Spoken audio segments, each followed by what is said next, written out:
Let's talk about how these wrists move in the short game. Chipping and pitching, how do they move? It's important for feel, it's important for gauging how far we're trying to hit the golf ball, and we all know short game is the key to lowering our scores. Now, before we do that, as all good golfers here, we have to understand what our upper body does and what our movement of our body does in order to get this wrist movement correct. Okay, so outlining the direction of this video, we're just going to talk briefly over what the body has to do. We're then going to get into how the wrists work chipping, then how the wrists work in the pitching. So let's just look at this right now. If I move this golf ball in front of me and I was chipping to the side of the screen here, we'd want a fairly narrow stance to start with. We want our shoulders very much kind of on level. We want them too far tipped this way or too far tipped this way, and our lower half slightly open to our upper. So you could stand now over your imaginary golf club in your hand and see that your hips are slightly open to this yellow line across my chest. Then, so if you're doing this now, you don't necessarily need the alignment stick across there. Just follow me in what I'm going to do right now. Narrow stance, weight slightly left, hands on the shoulders. What I want you to understand is right now, your chipping motion shouldn't look too much this way. It shouldn't look too much this way.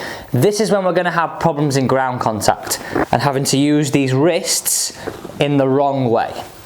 What we're looking for is what the feeling I feel is the left shoulder under the chin. And I wouldn't feel as though my hips are in a solid block. I would just concentrate on my sternum doing the job. So backswing body movement is a little bit of a turn down, left shoulder under, then it's a turn and a pivot around our left foot or our lead foot. So watch this again, quiet lower body, collect the lower body. And I would say if you're struggling for that separation feeling between upper and lower, doing this with the alignment across the chest is fantastic, because you're almost saying to your brain, right, okay, this is what I want to move, this is what I've got to do.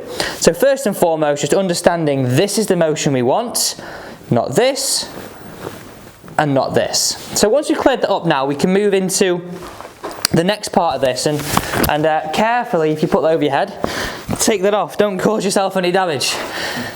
The reason why I started with the video with it on is because it's a little bit awkward to put on sometimes. The next thing I want to get into is this left arm, and we're going to talk chipping now before we go into pitching. If we think about when we're chipping, if we can keep the distance between our left hand and our left shoulder the same, and we pivot well with the body, our interaction with that ground will be nice and constant. If this changes and we pull this club around and we change this club, that is when we expose ourselves to those fat and thin shots. So, if we categorise the chipping as what I like to call as sort of a one lever motion. So I'm going to hit one away here, I'm going to hit one away with an alignment stick up my right hand side. We're going to categorise chipping as a very one lever motion in the sense of we don't want to feel any real wrist break, okay? So let me show you this right now. Back and through. So have a look at the screen here. This is just a bog standard chip, 15-yard carry. Have a look at this. So looking at this right now, if we take this top of the backswing, no real set in this right wrist, very much a one lever motion, back and through. So that is what we've got to feel as our chip shot. Now, this is where the caveat comes in. I think this is where a lot of golfers go wrong. We try and be too stiff. We try and be too perfect. And you might be thinking, well, Alex, every time we watch a YouTube video, we've got to be perfect. We've got to do these points. We don't have to be. So my drill for you for the chipping, is this. Grab an alignment stick. Grab it in your right hand or your trail hand. Have it up your left hand side. What I want you to feel is this angle between your forearm and the alignment stick is allowed to get slightly bigger. It's allowed to get slightly bigger. Not too big, into more of like a full shot where we set the club halfway back, but is allowed to get slightly bigger. And you might be thinking, well, Alex, we've talked about a one lever system, we're adding an angle, which is adding a lever. But if we want to increase our feel, we want to increase our touch, increase our feeling of what the club head is doing, we need to make it relevant to sort of situations that we've done in the past. So, take yourself back to school. Been in the corner of the classroom, apple core in your hand. We wouldn't throw it totally stiff-wristed. There would be an element of this in here. So this increases our feel, this increases our club head awareness. So if we stood in here now, we would have an element of the wrist doing a little bit of this. So going back to our drill, standing there, increase the angle slightly, increase the angle slightly, increase the angle slightly. So that would be our chipping method. Very much a one lever system. Get used to the body doing most of the work. Same distance throughout the glove hand to the left shoulder. And allow the angle just to get a little bit bigger. A little bit bigger. Let's move this now forward onto the pitching. So we're going another stage here. Setup stays the same. Body motion would stay very similar. If we're wanting to hit this golf ball a little bit further, potentially our stance would get a little bit wider. But I want you to now look at what our wrists do. So again, we're just going to look at our trail wrist. So if we said this for a little short chip to give us good feel, give us good club head awareness and not be too rigid, we would want more of a slight angle. So more of a slight angle gives us a little bit more speed, a little bit more speed, a little bit more distance. So pitching it 30 yards, pitching it 50 yards, hitting it a little bit further. So let's have a look at this on the video now. I'm going to feel as though I add a little bit more of this angle between here and here and turn it through. And what I would do is I'm going to give you sort of an analogy that's going to be able to good for you to stick it to in terms of how do I gauge what scenario and how do I gauge how much. So stick with this. Just look at this video because it's really important and then we'll talk you through that. In, left. So I hit that with my 54 degree. Let's have a look at the screen now.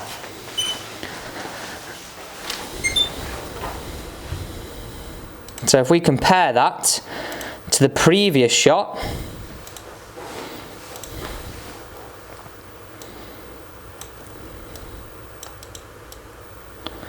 look at the difference. This is what we're talking about, increasing the angle, more of a pitch shot, more of a one lever ish, and I say one lever ish because we soften the wrists on the right. And I think if you can understand that, it helps you to judge easier, it helps you to understand how you add more speed without trying to do it too stiff-wristed. So let's talk about a great system in order to be able to do this. So if we're imagining the butt end of this golf club, if we're doing a little chip and we want to soften the angle, we want to always feel like the butt is going to point back at us. Okay? If we're adding a pitch, we want to maybe feel like the butt points somewhere to target, or a little bit longer, it would point somewhere to the ground. So a little chip, the butt end of the club always points towards us. So you can see that I'm doing that. It's still softening the angle. It's still pointing towards us, pointing to the ground. Try this method, try this feeling, and I can assure you, you're going to be able to distinguish yourself with great control, great compression, and great judgment between a little chip and between a pitch. The final point of this video is, I want to leave you on this, a flop shot. What do the wrists do in this flop shot? Now, this flop shot is a shot that we will play probably 1 in 10 rounds. I definitely advocate not playing it too much because it's a very high tariff shot. So if you're in a situation where you're looking to play a high tariff shot, could you just play it over the bunker a little bit further or over the obstacle a little bit further and take the 2-putt? 9 times out of 10 for most golfers, that's going to be the best scenario. So to play a flop shot, I tend to open the face, then take my grip. So my grip now is fairly weak in my left hand. What I'm looking for that feeling is, that feeling of this lead wrist cupping through the backswing. Then I feel as though I'm returning the angle on the way down. So my reference points are cupped on the way back to pointing the loft back at me on the way through. So if I showed you that in stages now, cupped on the way back, thrown at me on the way through, and pointing back at me. And I took a video of this earlier, so let's have a little look at this to finish us off. And you can see how I'm throwing these angles away.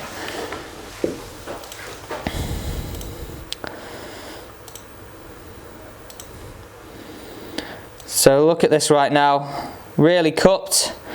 Then look how I throw these angles really underneath. The club head overtakes my hands, and that would be the loft pointing straight back towards me, sort of in this direction here.